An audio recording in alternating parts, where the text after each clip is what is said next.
Good morning, everyone. How are you today? Here I am. I'm here with my everyday dose. This is the mushroom coffee I've been drinking, and it's not really a plug for them, but for anybody who's interested, this is what I'm drinking. And I thought I'd put it in a clear mug so that you can see actually how dark it comes out. Somebody asked me what it tastes like. Does it taste like uh, does it taste like coffee or does it taste like you're drinking fungus? I thought, well, that was that was pretty good. Anyway, to me it tastes like coffee, kind of a light coffee, and I put a little sweetener in it, artificial, just a packet of artificial sweetener, and mmm, tastes pretty good. I think there is a little coffee in this. Not meant to be a plug, but I can't see where it says ingredients. Anyway, um, go online, look it up if you're interested. This is week 10. We've just finished 10 weeks out of the year already. And what's this challenge all about? If you're just tuning in, it's Challenge Me More in 24. Last year I did a challenge where I wanted to divert 1,000 pounds from a landfill, our landfill, and we did. And I say we, Rick and I, my husband, and it went really well. We ended up exceeding that almost by 1,000 pounds. We got 1,969, 74, something like that. Anyway, so this year I'm challenging myself to 2,000. And I have to say we've had a few setbacks with, I had a cold for 5 weeks, I've had dental problems, the crown has fallen out a couple times. I'm on my way to the dentist this morning, shortly after I finish this, to have it glued back in. My permanent doesn't come for another week, so I'm just lots of soup and lots of mashed potatoes. So anyway, what is this all about?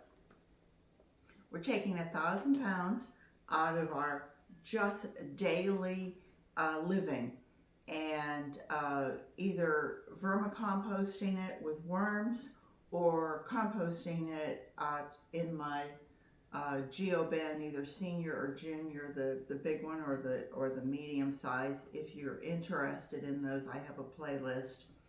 And best money spent last year. So anyway, and it's being turned back into soil, and that's the whole thing. But it's not just dirt; it's being turned back into soil.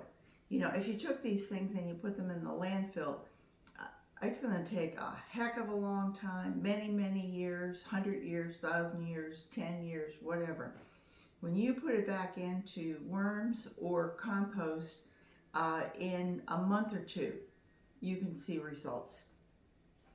Just to go over it, the things that we're adding to this are our fruit and vegetable peels, egg shells, shrimp shells, coffee grounds, leaves, either whole leaves or pulverized leaves, our flowers. If you get flowers sent to you, hang on to them. You can turn them back into. In my case, I have a lot of fresh flowers. Paper towel rolls and the toilet paper rolls. But also, a 5-week cold really added to my.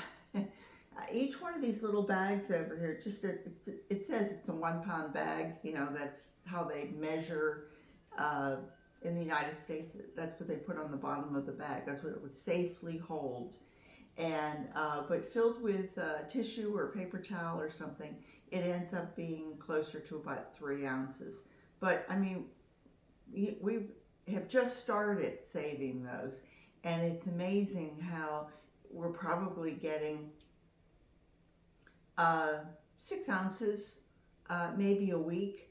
And so, you know, you think that's 17 pounds a year of tissues. Amazing. Our cardboard paper towels and grass clippings. Oh, grass clippings are the big thing.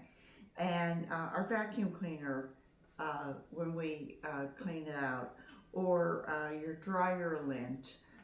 We have tile floors, so we're sweeping, and the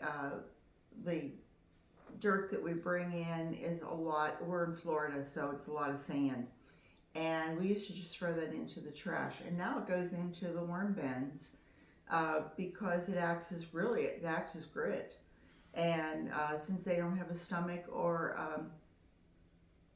they have a gizzard and a crop, so they need that. I won't say roughage, but they need the grit to work the food through it. Steel cereal, crackers. If you have cork or you have popsicle sticks, people go, cork.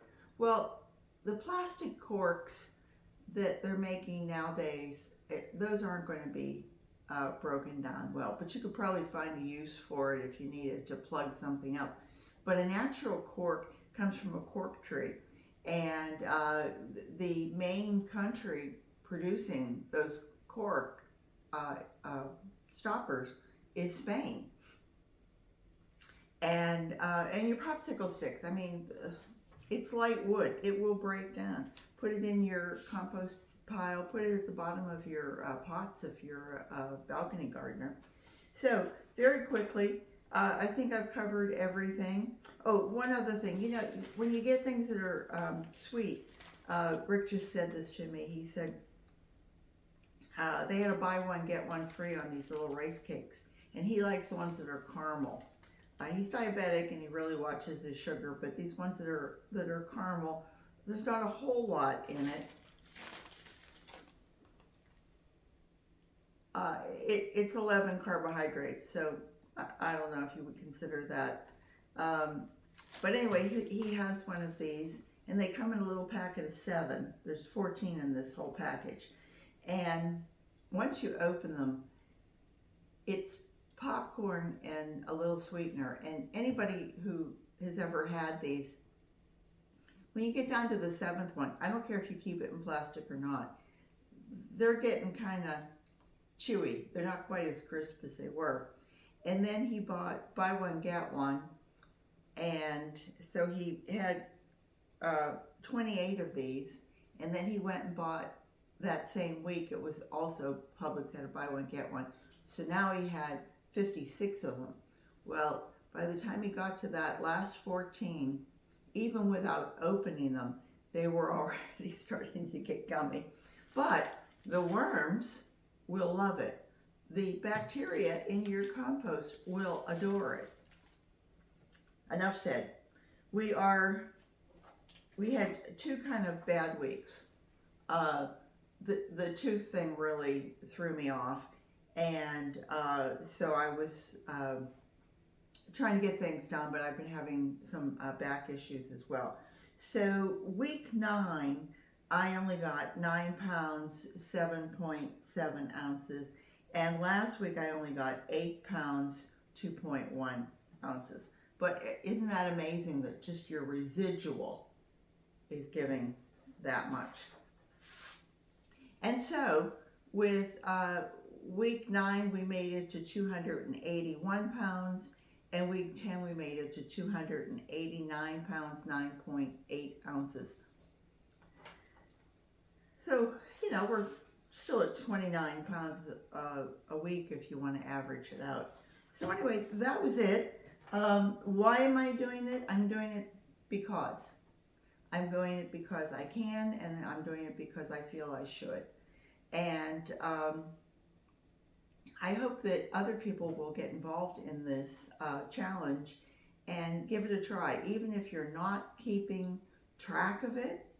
Although I find that keeping track of it, it's like being on a diet and writing it down. It makes you more accountable.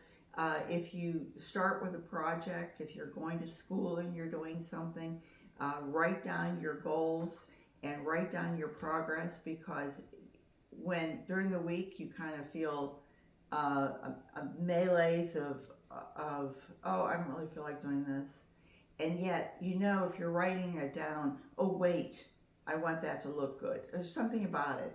And I don't know if I mentioned the shred and what have you. And we got something technical, you know, computerish kind of thing, or our neighbor did or something. And so I saved that, and I thought, boy, that's quite a cardboard. One good thing, my neighbor across the street, I had sent her a note, and I was a month or so ago, and mentioned that she's been saving her cardboard, and yeah, I guess just her cardboard for me. And so I said, you know, if you're ever interested in saving more for me, I do use eggshells and coffee grounds and things. And they were leaving to go somewhere, and she brought over a whole head of iceberg lettuce. And she said, you know, her husband was staying behind, and she and her daughter were taking a road trip. And she said, he won't eat iceberg lettuce, so it's just going to rot in the refrigerator. Will you eat it? And I said, well, we really don't eat iceberg lettuce, but boy, the worms sure would. And so that was over a pound. And I thought, I felt bad that we don't eat it, and I had just bought some romaine lettuce, so I knew that it was either we ate the iceberg lettuce and let the romaine go bad, or we ate the romaine and just... So I froze it, and then when I thawed it, chopped it and gave it to my worms. And of course it's all liquid, so it disappeared very, very fast. But she has just said to me, I think I'm ready to, if you want our tea bags. And many years ago they had chickens, and so they saved their eggshells and they baked them. And she said, oh, it was too much trouble. And I said, well, I don't want it to be trouble for you. I want to make this easy. So if you have eggshells, and she offered to rinse them out first, I thought, okay, that'll be great. And sometimes I do rinse mine out, sometimes I don't, but I always let them dry. And then I pulverize them, and I use that powder as grit in my worm bins. If I were going to put it in the compost pile, I probably still would, just to get it to break down faster. But I wouldn't have to. If you have chickens, as I understand, that pecking, the chickens will just break it down, and they'll take it in. And remember, they're using it the same way. They're using it as, you know, to scratch and to use as grit. And so, all good things. If we can each take just a little moment and a small portion of our brain to think about conservation and doing our small part, even if it's only 8, 9, 10 pounds a week. Imagine what that would do if it just spread. So anyway, I hope everybody has a great day. I hope you'll come back next Sunday and see me. And I hope that all of, you know, my teeth are in my mouth. Next Sunday is St. Patrick's Day, so if I don't catch you until that Monday, then I hope everybody has a very wonderful St. Patrick's Day. Oh, and I forgot, I'm sorry. Happy Mother's Day to all the ladies who are celebrating today. Take care, everybody. Remember, garden what you've got, and come back and see me real soon, because you know I'll be here. Bye-bye.